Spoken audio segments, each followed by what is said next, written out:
In the past, I've struggled to make friends because of the difficult experiences I've been through. To put it plainly, I faced mistreatment from my father after losing my mother and sister at a young age, which caused me to withdraw and feel disconnected from others. Despite this, about 2 years ago, I, 27M, started talking to someone online, 26F, who stood out to me because they didn't judge me like others had. They were also a bit unconventional, and we found ourselves laughing at each other's silly antics every day. Over time, we grew comfortable sharing more personal things with each other. I've had friends before, both online and offline, but this person felt like my best friend. Someone I could confide in without fear of judgment. Someone I could share laughs and offensive jokes with. Someone who was always there for me. What made it even more special was that our interests were quite different. She enjoyed spending time with her dogs, making wax, watching movies, going for walks, camping and working. I, on the other hand, was pretty much the opposite in terms of my interests. I'm not really the type to leave my room much. Technically, I'm disabled because of complex trauma PTSD, so I spend my time playing video games and occasionally playing guitar. You'd think our worlds would be completely different, but surprisingly, we never ran out of things to talk about. She never pushed me to change or called me lazy. I have a somewhat embarrassing confession. Sometimes I would just lie in bed and cry for an hour, not because I was sad, but because I felt such warmth, acceptance, and genuine care from this person. It meant so much to me. As our friendship grew, she started opening up to me about something she was going through. Her husband had been cheating on her repeatedly, and it was taking a toll on their relationship. He was her first and only partner, and they had been together for 9 years. Despite his infidelity, she remained faithful throughout. I did my best to be there for her, offering a shoulder to lean on and encouraging her to consider reconciliation if it would make her happy. But in the end, she realized that his cheating had destroyed their marriage, and they decided to separate. As the months went by and our friendship approached the 1-year mark, she began depending on me more. Our text chats turned into voice calls and then video calls. Before we knew it, we were calling each other all the time. I had a nocturnal lifestyle, so despite the time zone difference between us, she was American and I was Australian, we were usually awake at the same hours and would stay up together. It seemed like she had developed feelings for me, and it turned out I was right. After knowing each other for about a year, I received a letter from her in the mail. In the letter, she poured her heart out and confessed her love for me. She expressed her desire to be in a committed relationship with me, explaining that she had never felt this way about anyone before. She made a sincere promise that if I chose to be with her, she would stick by my side and never leave.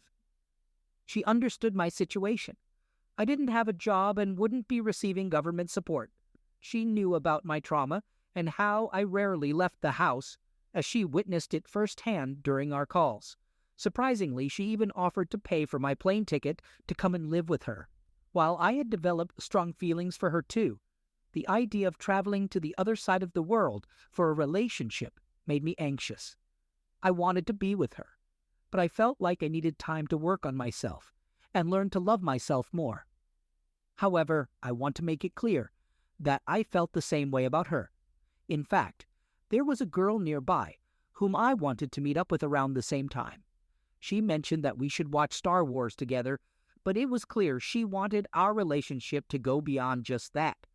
I made the decision to cut ties with someone I knew locally and chose my best friend instead.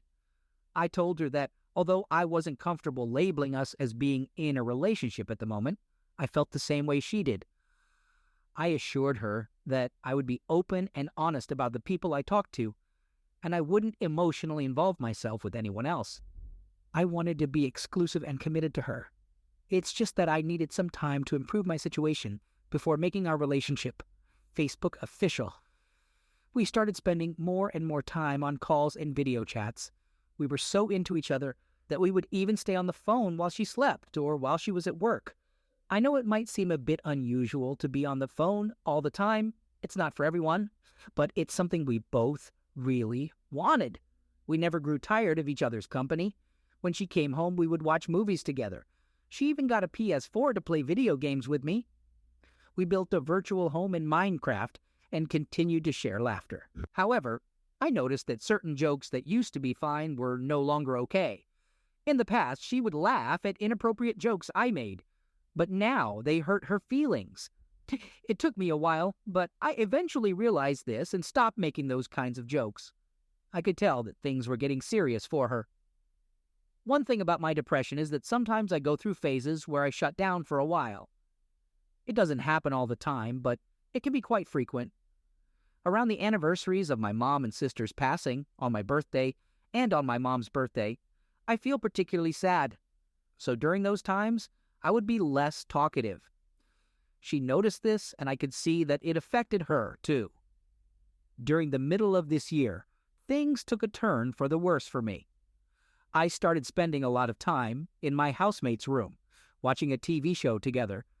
This bothered her a bit because there were times when I would spend the entire night in his room, either watching the show or playing a game. I also made some posts on Reddit, asking if anyone wanted to play multiplayer games with me. Sometimes I would let her know that I was going to play a game with someone. It wasn't a constant thing. I would go through phases where I'd engage in these activities. I always kept her informed about what I was doing. When things were going well between us, they were really good. However, she would get really down if I spent time away from her. I appreciate feeling needed, but I didn't want to negatively impact her mental state. Then, around my birthday, we had a major argument. It was the first time in 2 years that we had such a big fight. I was having a really tough week, and she was already upset because I'd been spending more time recently playing games with other people and watching TV with my housemate. We were still on a call, but sometimes it would drop while she was working, and she wouldn't call back. As a result, we weren't on the call as much. During this time, she kept telling me that she wanted to end the relationship, but I was trying to avoid discussing that. She was expressing that she felt like I didn't care about her, but I dismissed it, claiming that I didn't have the energy to deal with it.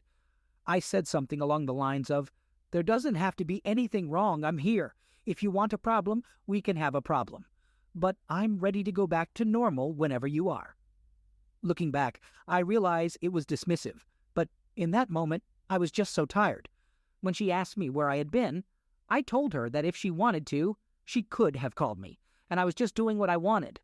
She responded by saying that she needed me more than I needed her, and that she was reaching a breaking point. As a result, we stopped talking for a few days. She became really distant and cold, colder than she had ever been before. I reached out to apologize, but she suggested that we should talk less. We didn't talk for another day, but she would send me upset messages frequently. I started calling her, desperate to know what was wrong and expressing that I didn't want to lose her. Whenever I reached out, she would soften up and start crying, only to quickly become cold and distant again. This cycle of opening up and then shutting down repeated for about a week. Finally, she confesses that during the time we weren't talking, she went on Tinder and found someone who looked like me and slept with him. She explains that she initially thought I wasn't coming back, so she wanted to temporarily replace me with this person. She went to his house under the pretense of playing video games together, and he bore a striking resemblance to me. According to her, he had mentioned on Tinder that he hadn't left his house in 4 years, and that's when she decided to meet him. She insists that throughout the encounter, she was thinking of me and constantly checking her phone. If I had messaged or called her at any point, she claims she would have left immediately and reached out to me. Needless to say, I'm devastated by this revelation, but it does provide some explanation for her cold behavior. In the following days, the coldness starts to fade, but there are still moments when she sinks into these low moods. I stay on the call with her, and we're both miserable. She shares screenshots of this guy asking where she is, and she responds by telling him that she used him, never intending for things to turn out the way they did. She expresses nothing but disgust and regret about their encounter and about him. She has blocked him and offers me access to all her account information if it will help. I check her email and discover a hidden Discord account with deleted recovery emails. I do a password reset and confirm that it did happen, not just once as she claimed, but 3 times. She describes these experiences to random people as if they were the most amazing moments she's ever had. What's worse? She talks about me like I'm a useless burden who can't take care of himself. Well, there might be some truth to it, but I am making an effort. And I never felt judged by her.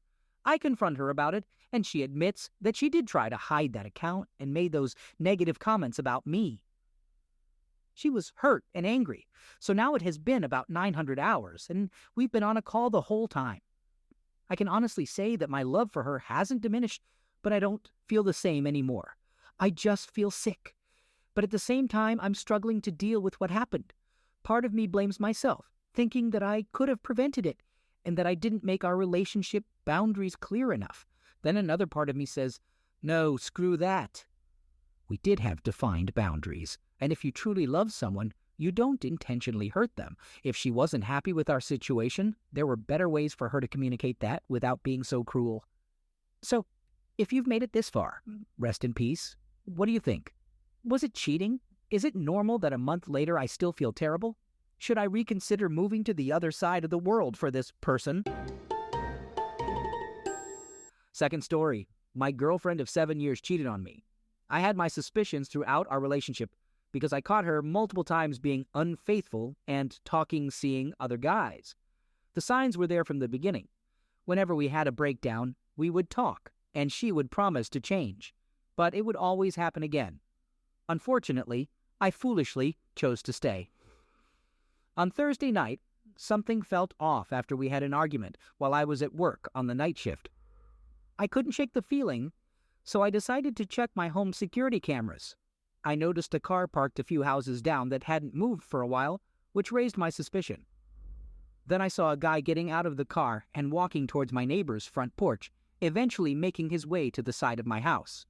Then I decided to check my pet cam in the living room, which is fixed on my dog's pen. I noticed that she had turned off the microphone function, so I remotely turned it back on without letting her know. And that's when I heard everything. Although I can't say I'm surprised that this happened again. I'm still devastated. On Friday night, I confronted her about it. She cried a lot and admitted to sleeping with this guy twice. When I asked why she would bring another man into my home and into my bed, she confessed that it wasn't our bed. I asked where it happened, and she admitted it took place in my teenage daughter's bed. I feel completely betrayed and humiliated that this occurred in my own home, in my kids' room. The level of disrespect is crushing me, and I don't know how to move forward. She blamed all the problems in our relationship on me and how my insecurities drove her to cheat, but conveniently left out all the times my insecurities were a direct result of her infidelity. I'm fed up. We're financially committed with joint bills and a dog, and my daughter, who visits every other weekend, has developed a close relationship with her over the years, and she chooses her room to bring a stranger into. It's devastating, and I want to move forward, but I feel completely stuck. I'm scared of change.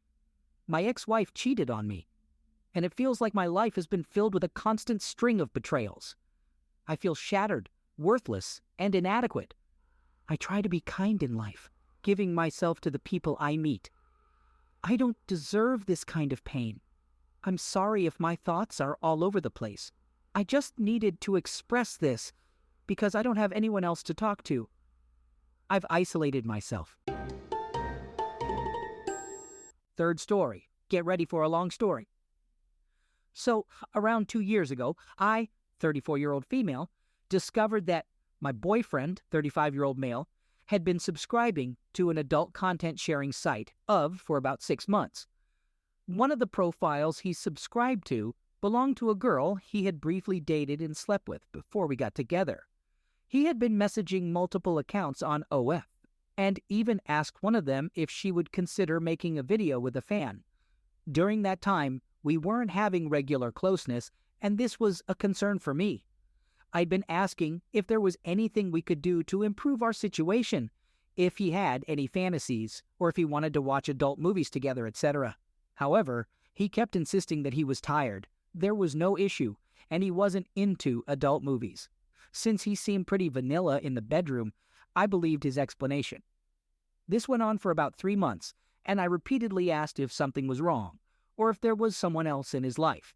Then, one night, I had the urge to check his phone, specifically his internet history, and there it was, his OnlyF account with all his subscriptions and direct messages. I felt like I was going to pass out. I locked myself in the bathroom, and he asked if I had been looking at his phone. It was clear that he had left it unlocked, and the first thing I saw was the Of app. We had a discussion, and I asked to see his phone again and go through everything, but he refused. He brought up his childhood trauma as an excuse and claimed he didn't know what he was doing. I was hurt, confused, and furious. In my eyes, he had been cheating.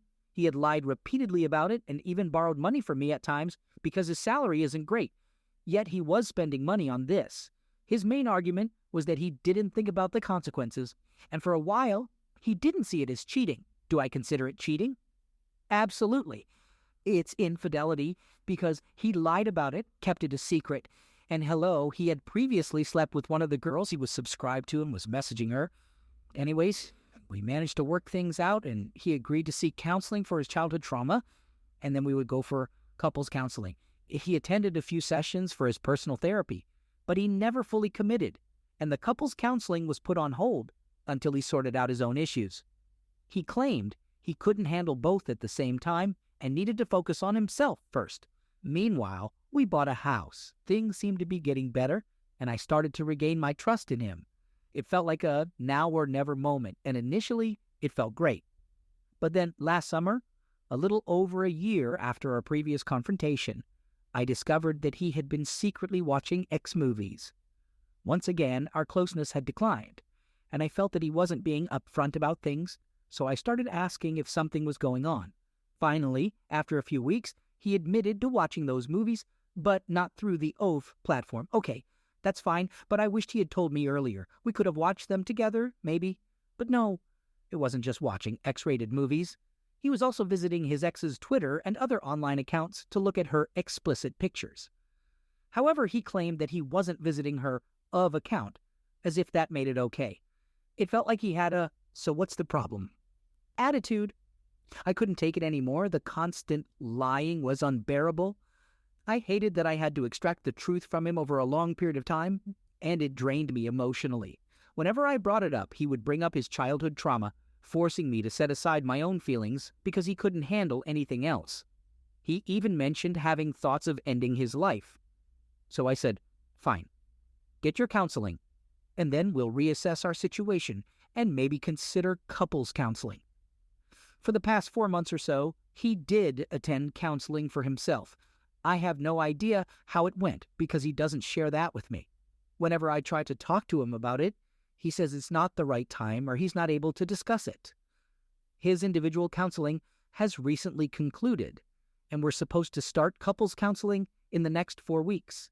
At this point, I'm feeling completely done. If we didn't own a house together, I probably would have left him already. His actions have seriously damaged my self-confidence, and I may need counseling for myself, but I've been too busy with work and renovating the house to make time for it. I think I'm also scared that if I stop and really think about everything, I'll fall apart, and I can't afford that right now. I genuinely loved this guy and saw a future with him, but it feels like he's torn my heart out and stomped all over it. Not just once, but twice. I find it hard to trust him, and I think he's still visiting those sites, although I can't be certain. He also has some health issues, like a hernia or something, which affects our closeness. It's really tough for me. We have a decent friendship, and we managed to live together without major issues, probably because we don't have meaningful conversations anymore.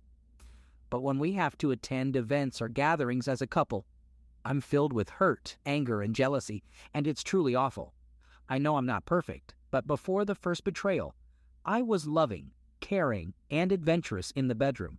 I was the one who felt frustrated by the infrequency and his lack of excitement in the bedroom. Before the first discovery, I trusted him completely, and I'd never felt insecure in our relationship. It was a beautiful relationship where we could have honest conversations and shared values. But since the second discovery, I've been feeling so empty, except for the moments when doubt and rage consume me. I feel deceived. He went to great lengths to hide his lies the second time around and has consistently lied to me. I don't trust him anymore, and I don't like the way I feel when we go out together as a couple. It seems like he's holding on until the house renovation is finished, almost acting like a martyr. Whenever we discuss splitting up, he might say he'll stay and complete the renovations for me before leaving. and sometimes I wonder if leaving is a euphemism for ending the relationship. The house situation is complicated because he didn't have enough savings for the deposit, so I put it down and we split the mortgage payments. As I'm typing this, I'm realizing there were so many red flags and I feel foolish and easily deceived. I'm going to try couples counseling in the hope that it might provide some answers or at least help facilitate a respectful breakup. I feel like he still doesn't see his actions as cheating since he didn't physically meet or sleep with someone else. But to me, it absolutely feels like cheating.